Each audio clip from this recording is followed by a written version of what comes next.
he does not need any introduction, but an academic, a PhD from MIT, author of many books, a recent book on Jinnah, and he has been teaching for a number of years.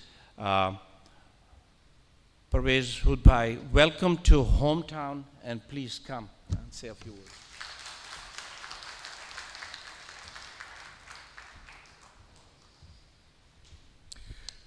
My congratulations to Sana for focusing on human development in Sindh. What could be more important than that? Thank you, Dr. Halipoto, for the very kind words that you said about me. They are utterly undeserved. There are thousands of people like me who say much the same things that I do, but their voices need a little amplification, no more than that. I am very happy that in this conference there will be, in addition to development, there will be an entire session that is available, that will be on women in Sindh, because that is an issue that needs to be focused on in particular. I hope to learn from a lot of people over here, people who are professionally engaged in development, like Dr. Nasir Mehman, like Dr. Qaisar Bengali, and so many others. So I come here to learn, not particularly to speak. Now, it's a sad fact that the state of human development in Sindh is exceedingly poor. Water is stolen, ghost schools are common, people are still forced, our haris are forced into serfdom. There are private jails. Hindu girls are kidnapped and forcibly converted to Islam, or find there's some reason that they are converted, and our laws allow that disgrace to happen. Let's remember that there was a time when Sindh per capita was far richer than Bangladesh was, than East Pakistan. Now it is far poorer. We need to ask why. Why is it that Bangladesh has surpassed us in so many different areas? Its economy, its exports, the fact that its women are far freer, that there is a vibrancy in society over there, one that one does not find here. At one level, it's because of those who rule this country. This was always true from 1947 onwards, but the floods of 2022 make this far clearer. Let's recall what happened after most of Sindh was flooded. Part of it was natural, part of the disaster was human-made because of the way in which we constructed embankments, roads, the outflow into the sea, which was blocked. So we shot ourselves in the foot, literally, at that time. Let's look at how our political class reacted to that monster flood. Imran Khan was, at that time, having great rallies in Punjab, in KPK, and he said, I don't have time to raise funds or to even visit Sindh. Well, then he had to change his mind because there was so much of a reaction against that. Well, then you had this troop of ministers. You had Shahbaz Sharif, you had Bilawal Bhutto, you had Murad Ali Shah, you had others who would go on these helicopter trips. And each trip, by the way, takes about 3 lakh rupees per hour. And they'd go to one village, get a photo op over there, go to the next village, drop have another photo up there, and it was completely meaningless. Now let's look at what the situation is 18 months later. Half the schools in Sindh, their infrastructure has still not been rebuilt. There is water that is still standing in places over there. Things that could have been fixed in a matter of months, 18 months later, are now new. If you remember, and there are quite a few people of age, my age and even older, who will recall that in 1970, the Bhola cyclone had hit East Pakistan. And this was the time when Yahya Khan was president of Pakistan and chief of army staff as well. And what did the government do then? Not very much. Let's remember the scale of that disaster in which 500,000 people died. 500,000. That is why East Pakistan was so angry with us, and rightly so. But today, okay, they take photo ops, they go around, they make helicopter trips, and they make their case in international conferences like COP28, and they say Pakistan is a victim of global warming. You are throwing carbon dioxide into the air. You must compensate us. Of course they should. But then get out of your Land Cruisers. Stop taking vacations to Dubai. Stop living in these mansions that you have. Here is a country where the elite have captured power from the very early days of Pakistan onwards, and they have never let go of it.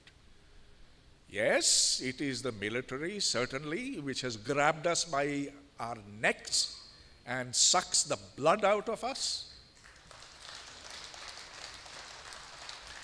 It's also the political class, but it's also the whole structure of power that exists in our villages, in our colleges, in our universities, in every institution in Pakistan. It's that way of thinking that we must change.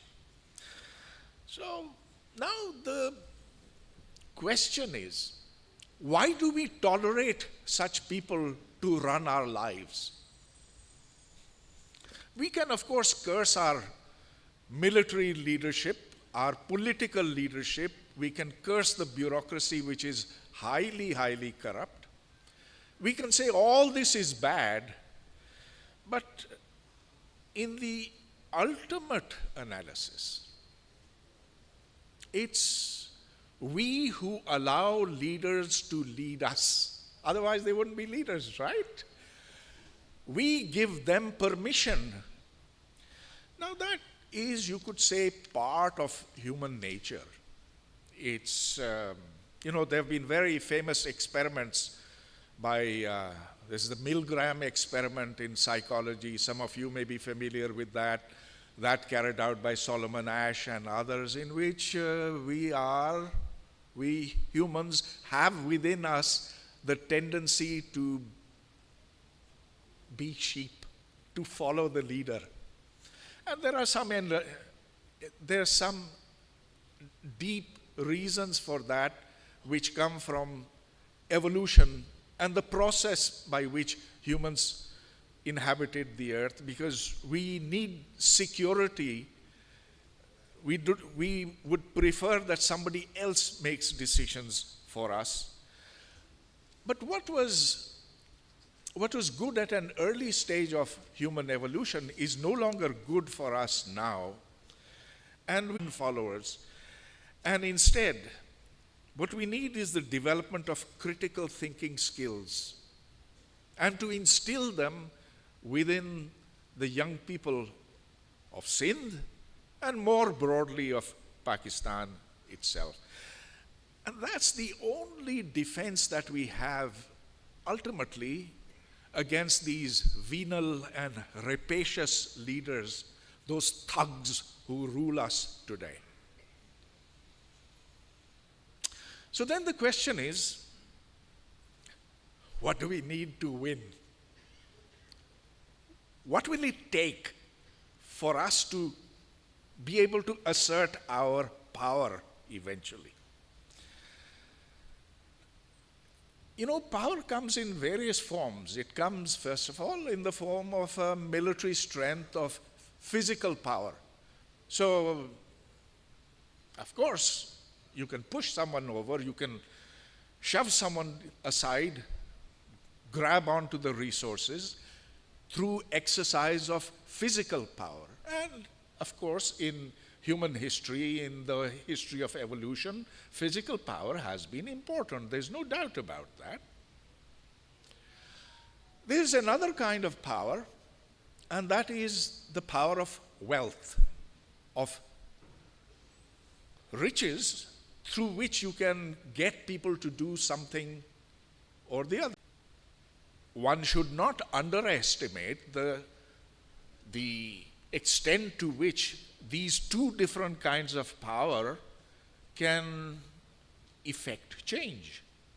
But there's a third kind of power that people normally do not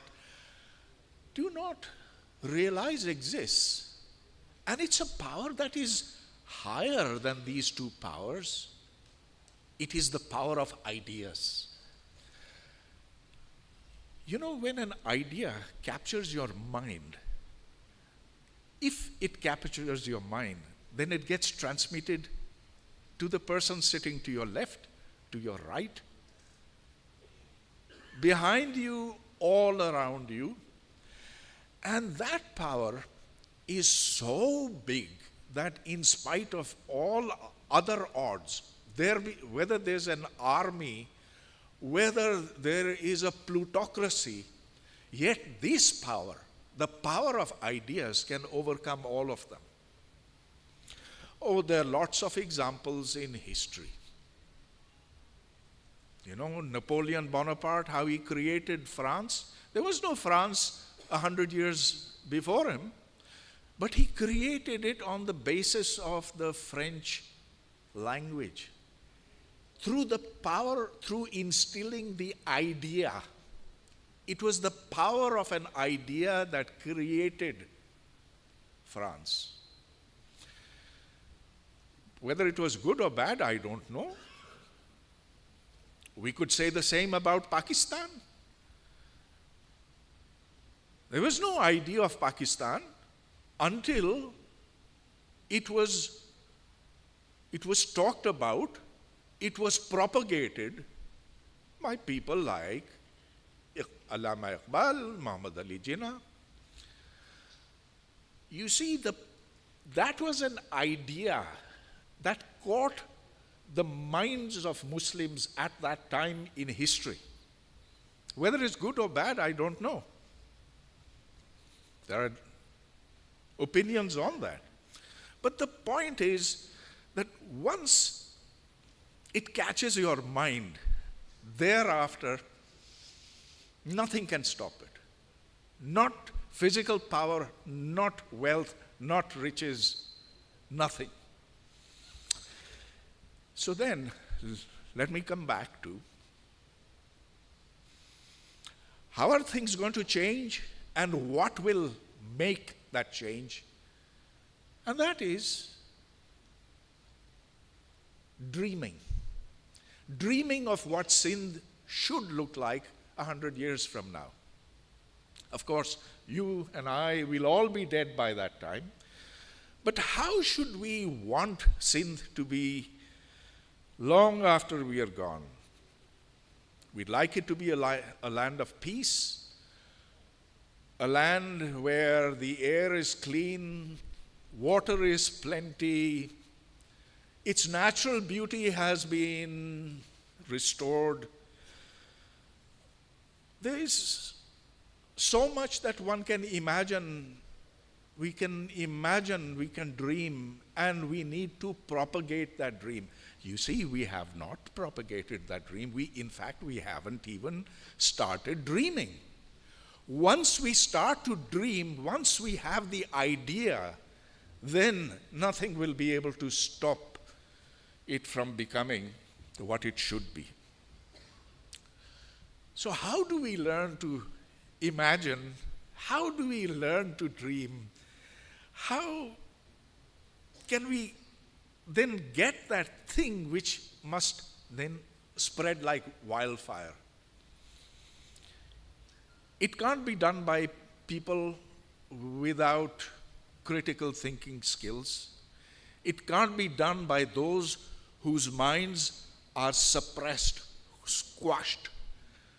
It has to be done by educating our young and letting them explore possibilities, dreaming new dreams, equipping them with the skills that are necessary for the 21st century, for the 22nd century when that comes around too. There's no shortcut to that. Else we will forever be at the mercy of these people who rule us. So I think to us, we should take as our greatest challenge, absolutely the greatest challenge. See, getting rid of the army will be good. Getting rid of these rapacious politicians will be good. But what we need is the idea, the dream of what this country ought to be. Thank you very much.